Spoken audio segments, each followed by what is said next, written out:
माझी जीभ दुसऱ्या कुणाचं नाव घेणार नाही.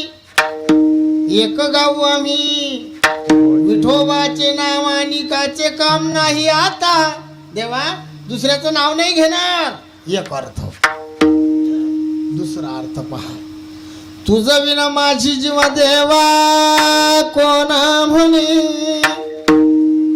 जसा अभंग म्हटला ना, जशी पद्धत वापरली बोलण्याची तसा अर्थ निघत असतो.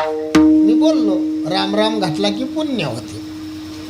राम रामच घातला पण त्याचा स्वर जर कठोर असला, राम राम, पुण्य होईल. तुम्हाला वाटते यांना आदर होते. राम राम. काही काही लोकांची फार रट भाषा असते. आम्हाला जय हरे असं वाटतं. फाल दिशी द्यायच्या कानाखाली मूर्खान रम बोलणारे इतकी रट भाषा. टिंगल घेतल्यावर गे महाराज. अरे काय बोलणार, गोड बोललं पाहिजे. देवानं आपल्याला चांगलं मुख दिलं, असं बोललं पाहिजे की प्रत्येकाच्या हृदयात आपल्याविषयी प्रेम निर्माण झालं पाहिजे. बोलण्याची भाषा अशी पाहिजे. तुझं विना माझी जीवा देवा कोणा म्हणे.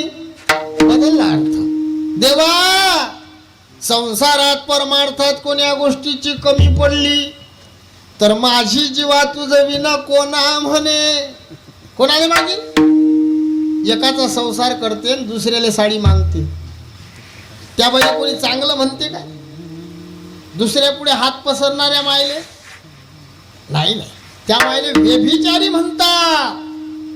ज्याच्या नावाचं कुंकू लावलं त्याच्याच पुढे हात पसर.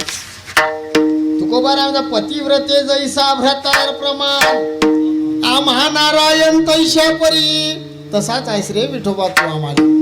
तुझे दास्य करू आणि का मागू खावया.